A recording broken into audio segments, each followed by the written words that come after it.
morning all. It is time to film my book haul for the month of January 2020, the first book haul of the year. I am actually filming this on the 18th of January, so it's not really the end of the month, but I checked the stuff that I had pre-ordered and how much I've already spent this month, and I'm like maxed out, so I'm not anticipating buying any more books for this month. So if I accidentally do, they'll go into February's haul. So I think this is everything besides obviously like the couple of books that will be coming in book boxes, which have their own separate videos.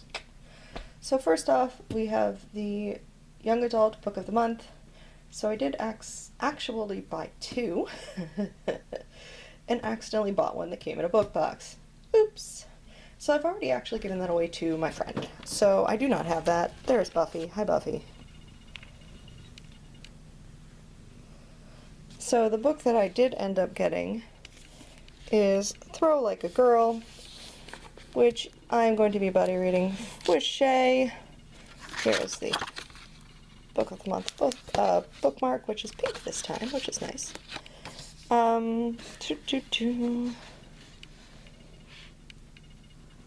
So I guess it's a softball girl who throws a punch and ends up transferring to a different school, and then is trying to get on the softball team on her school.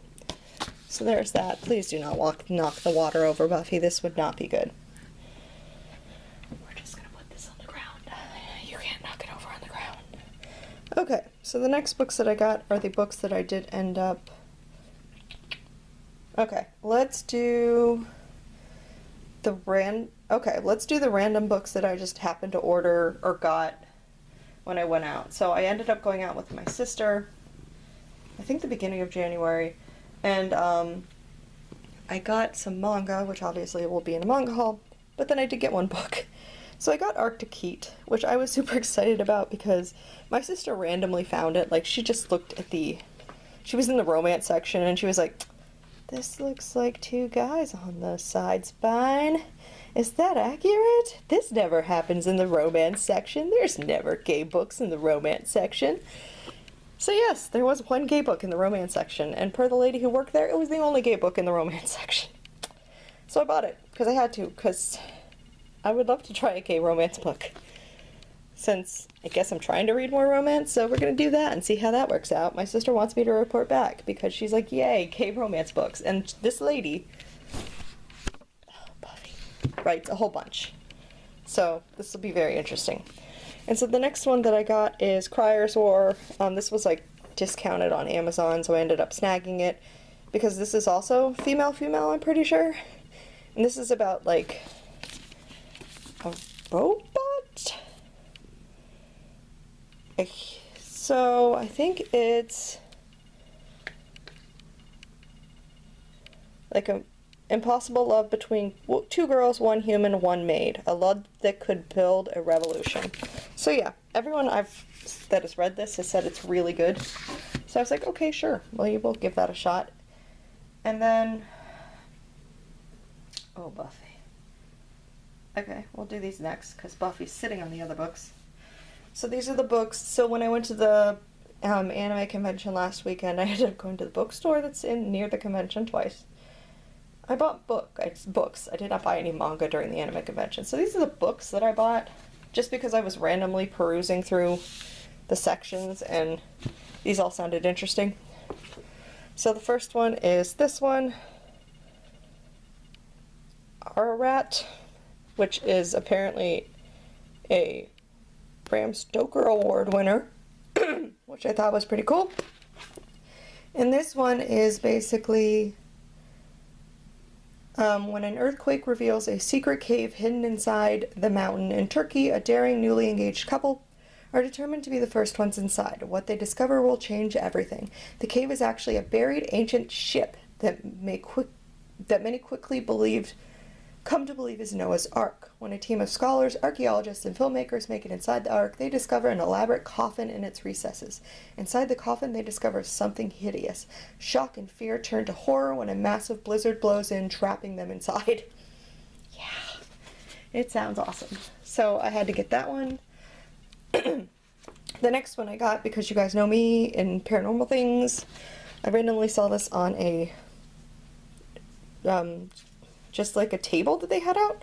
The Haunting of Ashburn House.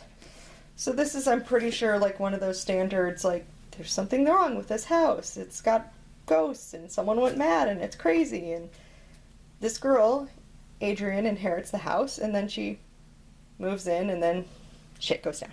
You know. Haunted house. Yes, please. I love haunted houses. And then the last one that I end up getting for the first trip was this one, which is Alice, which I got from Shay, the Little Red Riding Hood one. No, the Girl in Red. And this is like psychological journeys and madness and craziness and darkness, but it's Alice. It's like I read the back first. In a warren of crumbling buildings and desperate people called the Old City stands a hospital with a cedar block wall and the echoes that scream of the poor souls inside. In the hospital there is a woman. Her hair, once blonde, hangs in tangles down her back. She doesn't remember why she's in such a terrible place, just a tea party long ago and long ears and blood. I'm like, yes, please. So that's awesome. So I need to read like both of her books. I know she has a couple more, so if I like them both, I have a feeling I'll be getting more. And then this one I got on the second run to the bookstore to get puzzle glue. Long story, didn't work out well. But I know a lot of people really like this one, so I ended up getting the first one to give it a shot, and it is Stalking Jack the Ripper. So I figured, why not give this a try? He murdered women in cold blood. He terrorized an entire city. He taunted those who hunted him down, but despite all those horrors, in the end I could not deny it. I was the girl who loved the Ripper. So, yes, it sounded...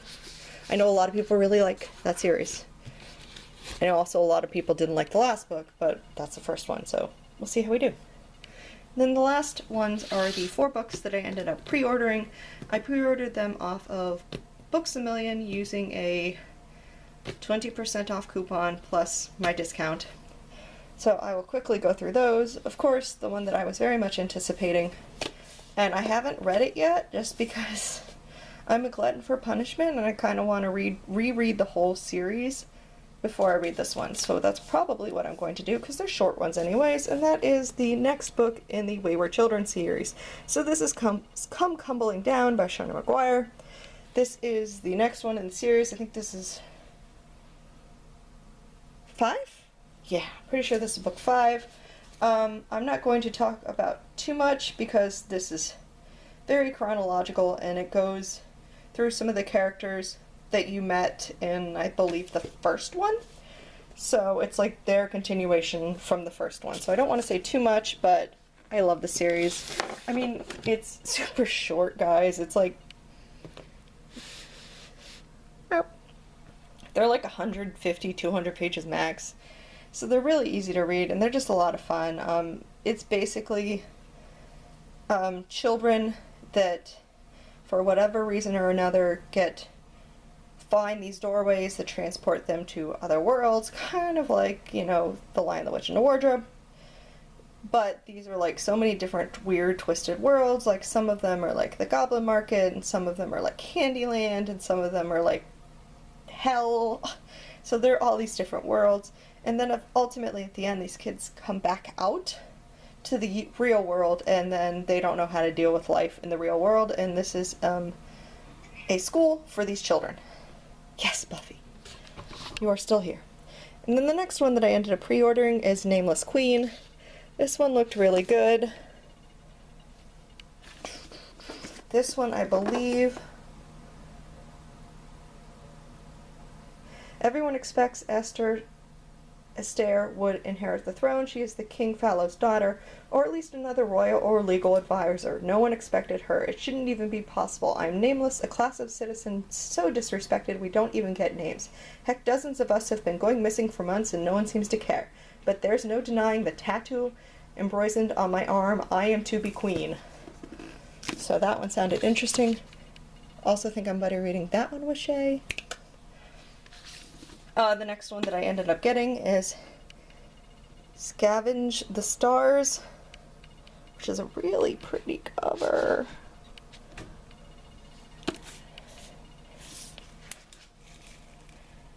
So, So basically, the main character rescues a stranger, and he offers her a new identity and the promise of retribution against the merchant who basically ruined her family and stole her life. So, it just sounds...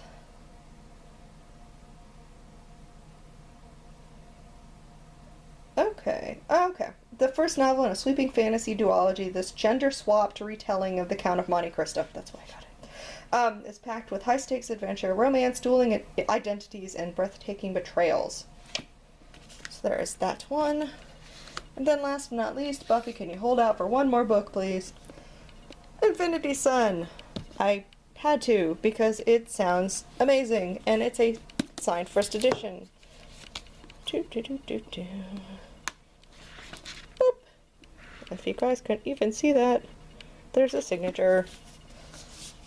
This one is, ever since they were younger, these brothers have idolized the Spellwalkers, a valiant group sworn to protect the world from specters. While the Spellwalkers and other Celestials were born with supernatural powers, specters take them, violently stealing the essence of endangered magical creatures. A gang of specters is growing bolder by the day, and the fear they sow is making it harder for anyone with powers to live peacefully and openly in the world. Shortly after their 18th birthday, both boys are attacked by a specter, and in trying to defend his brother, Emil manifests a power that shouldn't be possible, Phoenix Fire, a power that only a specter could have. Convinced that he's the key to finally ending the war, the Spellwalkers want Emil to join their ranks, and they're willing to take Brighton, his brother, too, if that's Emil's condition. For Brighton, even if he's powerless, the chance to fight specters with his heroes is a dream come true. For Emil, the constant fighting and the painful new power is a walking nightmare. Much as they hate to admit it, the brothers are faced with an undeniable fact. One of them has what it takes to be a hero, and it's not the one who desperately wants it.